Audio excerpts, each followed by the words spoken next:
What up? T-Bob here. And Jake as well. And look at you. You done stumbled upon little OTB Saints, where we bring you all the latest black and gold coverage. Who are the Saints going to draft? Who's going to be their quarterback? What does the salary cap look like? All that information and more. Hope you enjoy it. Like, subscribe. Nick, how about this? Are we out of pocket for beginning last hour by saying that Jake Haener's photo shoot actually makes us believe that he will be a better NFL quarterback? Well, no, I need to hear why, because I staunchly disagree, but I need to hear the theory. Okay. Because when we interviewed him at the Senior Bowl, he was tight to the point of the old cliche where if you stuck a piece of coal out up his ass, a diamond would come out, right? I mean, it was as tight as I have ever seen anyone keep it. And I get it. It's Senior Bowl, man. They're on you from like 4 a.m. to 10 p.m. at night. Like, you got to keep everything right in line, right? But then I'm reading stories about how he used to pack his own lunches because his diet is so strict for this last year, like for on the road. And yeah, which is in the triple piece in New Orleans on football, right? And you're like, man, dude, okay, that's okay. Like, you need that OCD from a quarterback at some point, but you also got to be able to get along with the fellas. And this showed me a comedic side of Haener that I had not seen previously. So now I'm seeing a more well-rounded individual. I'm seeing a potential better NFL quarterback. Was it intentional, though, or was this unintentional? There is no way. Whoa. Now, this is a take, Nick. There is no way on this earth that Jake Haener did not know exactly what he is doing right there. That would be the ultimate upset. It would actually make me love this even more if those are all genuine Jake Haener just modeling. Like if he's genuinely out here doing blue steel sincerely, then that's a level of I hadn't even considered that, I suppose. Jake, what do you think, man? What was he trying to, or was this just Haener being Haener? I don't know. It's a great question now, Nick, because the guy that we interviewed at the Senior Bowl, I'm not sure he was capable of doing a photo shoot like this to be funny. Now that we're sitting here and we're talking it out, bro, there's no way. Nick, you might be right. That might be him. No, look at the pouty face. Look at the other one that Taylor highlighted, the full blue steel. There is just absolutely no way that you don't know exactly what you're doing when you're giving that coy little pouty look over the shoulder. I'll tell you what, OTAs are today. We're going to have locker room access. The first thing I'm doing, I'm walking past Alvin Kamara, Tyron, whoever else is in there. I'm going to Jake. I'm going to ask him if it was on purpose, and I'm going to send you guys the clip. Thank you. And that's what we're going to do. I guarantee it is. And I hope you send us a clip, and I hope that it wasn't on purpose, because then he'll be like, "What do you mean? Like what? Like, oh my gosh, that would be so good. Like, I don't get it. What do you mean? No, I just did the photo shoot. Oh man, that'd be incredible. That'd be so good. So yeah, Jake Haener, I now fully believe is the next Taylor Heineke. Like, look at that. I don't know if you can see that picture, Nick. Maybe you can. I don't know what your feed looks like, but that's not serious. There is no world in which that Joey Lawrence ass looking picture could be serious. I mean, all right, now we'll find out. Now I kind of hope it is. That would actually be the funniest outcome of all of this. So very excited for Haener. First actual football question that I have, because we could honestly 15 minutes on just that, and I think it would be worth it. But will the New Orleans Raiders add another Raider in Hunter Renfrow? Yeah. So it's a rumor that's been around since February, before the Carr trade even happened, and it's been persistent, and it keeps coming back, and I keep hearing it, and it keeps coming back. If it's gonna happen, it's gonna happen after June 1st, when the Raiders can trade him, split up his salary, and it won't be as much of a cap hit on them. They already gave him a $4 million roster bonus, I believe. So there's just some stuff that would have to wait until that date. But I think it's definitely something that's possible and in the cards if the price is right. I think that the Raiders are willing to trade him. I think Renfrow wants to be somewhere else.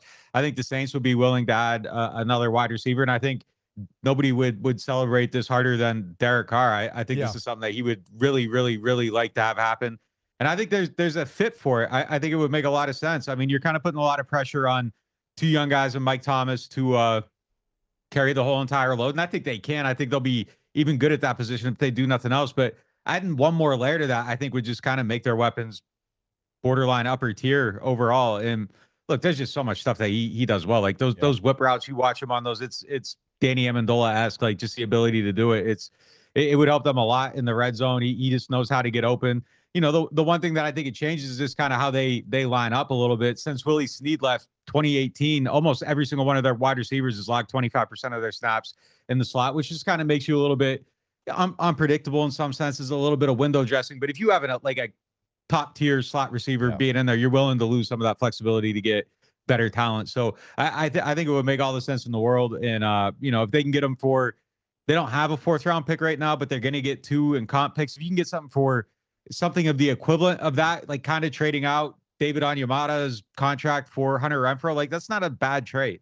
So, okay, so I agree. So I was actually going to ask about a 4th round pick specifically. So that seems to maybe be where the two sides can meet. But help me understand the Raiders' motivation here as they welcome in Jimmy G, a new quarterback. Like, I know money is one thing, but why be willing to part so? And I guess actually Renfrow didn't have the success. Well, if anybody loves a small white slot receiver, it's got to be McDaniels, right? But then last year, he didn't have this. I mean, that's true. No, like that is objectively true. But then he didn't have those numbers last year, right? He did take, I'm pretty sure, very injured last year. Yeah, step back, even though. So I guess help me understand, Nick. Why would the Raiders want to make that move if it seemingly makes so much sense for the Saints?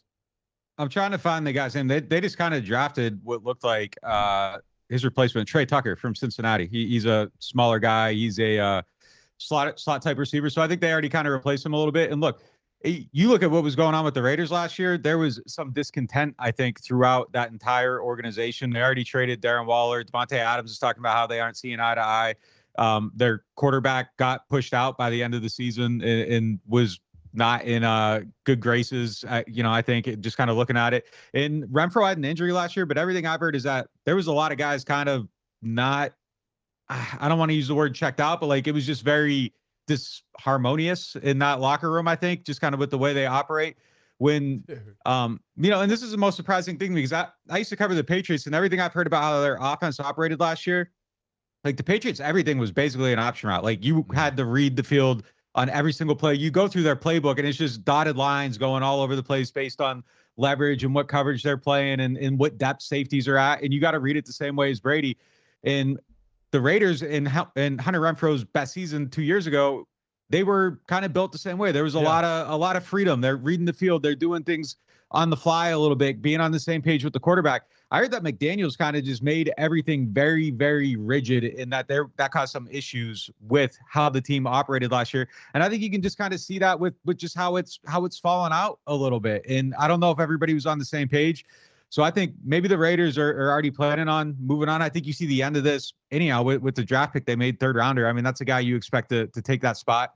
Maybe it doesn't happen this year, but a year from now, I could absolutely see Hunter Renfrow playing somewhere else. Bro, that's I mean, Josh McDaniel, like, what do we think about Josh McDaniel at this point? I guess it's a weird thing where it's like, well, the Raiders have never been any good. You of course you needed to kind of blow them up. But then again, like 2 years ago, you weren't that bad. I mean, you were did they end up making the playoffs, right? Yeah, Rich Bisaccia should be the head coach of the Raiders. Yeah, exactly. That's the thing. You had all the great vibes with Rich Bisaccia, and you move on. McDaniel's just really run this thing into the ground. And now you're getting rid of a good player in Renfrow, maybe just for a 4th round pick because you love to see it. What, the Raiders fail? Yes. Yeah. I agree. You also love to see the 3-13 Raiders get the band back together in NOLA. Let's go, baby. It's all happening.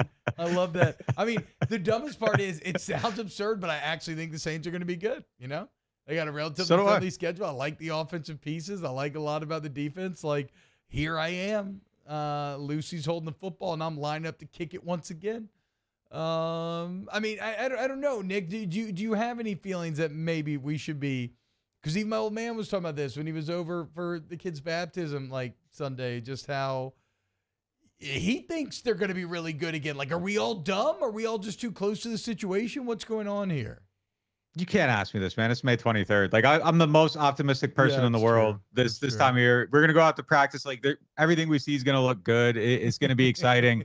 The hype, I'm at 10 wins now. I'm going to hold steady to 10. I'm not moving off that for anything. I made too many mistakes last year with like being optimistic about things we were seeing, but I think people are going to go out there today and see Derek Carr throw a ball, and they're going to see it go down the field and be accurate. And the hype's just going to be insane coming out of that. And, Chris Olave is going to be out there and he's probably going to look bigger. And now we're going to all start talking about like, oh, he can start making contested catches. Like the hype's going to go crazy because they have pieces to be excited about. And when Kendrick Miller finally gets out there, it's not going to be now. It's going to be later down the road. Like it's going to grow again there, I think. Yep. I think there's just a lot of stuff to be excited about. Look, I think their defense is going to be better than it was a year ago. The inability to get turnovers and still be a top, 5-10 defense is crazy. They're going to get turnovers this year. I don't see a scenario where your luck plays out that way. Like luck is going to change. You're going to get a few more. I don't know, man. I think they're going to be a good team. And if they aren't, I think it should be a disappointment. And then I think we should have serious conversations about heads rolling if they aren't good, because everything's there logically, the schedule, the division, the conference, the players, they should be a team that makes the playoffs. And if they don't, I think extreme disappointment. I completely agree with you. And now that the roster is the roster, I mean, you're not going to make major moves. You've already done that in free agency and through the draft. And, also the Foster Moreau, like obviously like was a big one because like you're wondering why they don't draft a tight end. They sign a tight end. So with that being said, like where do you see holes on this roster? Like what position maybe are you looking at still? Or are you looking at a position because it was that tight end position for so long? Yeah, I'm terrified of linebacker. Like you're the annual Pete Werner injury away from playing Zach Bond, I guess. I don't know, Andrew Dowell. I don't know who would go in at that point. I know they like there's been some hype about the UDFA Anthony Orji. They signed him, gave him like $250,000 guaranteed for UDFA.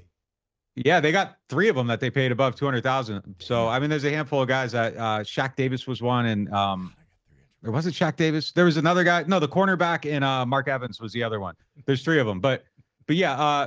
So there's some hype around him. I wouldn't count on him yet, but I think they see some stuff they like. But yeah, that position terrifies me.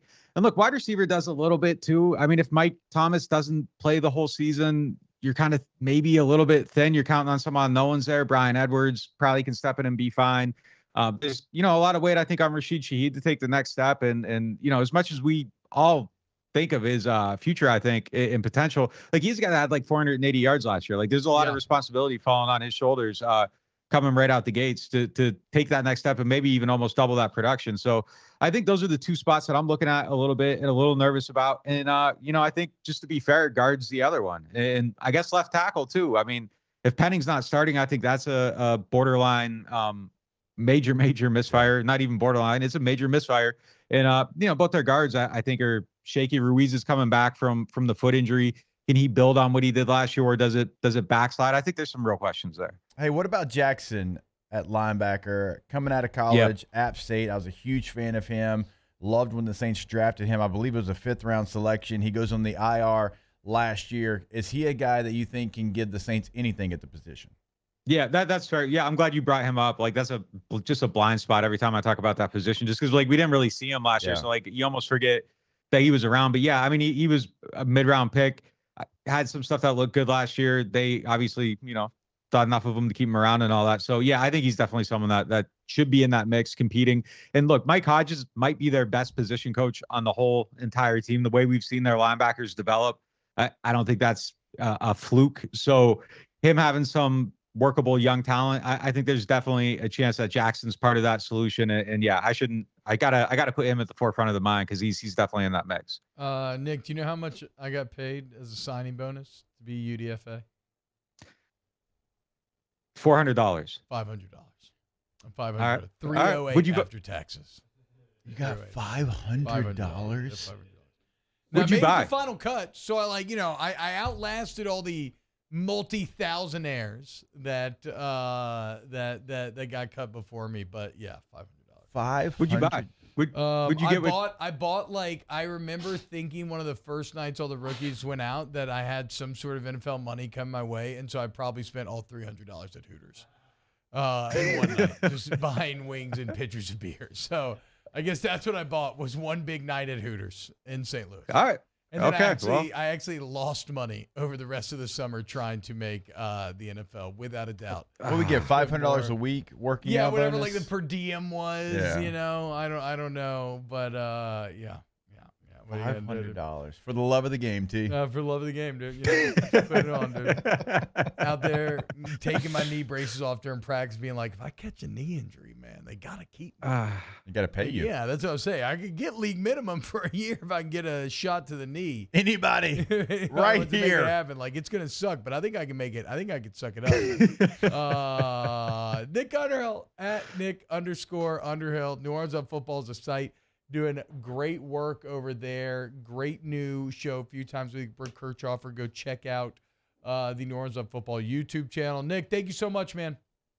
Yeah, have a good one, guys. Wow, just amazing black and gold takes right there, Jake. I don't think I've ever heard any takes that are better than the two guys that just gave you that take. And you can keep getting them by going ahead and liking, subscribing, ringing the bell to get notifications when we post. Have a great day. We'll see you on the next OTB Saints.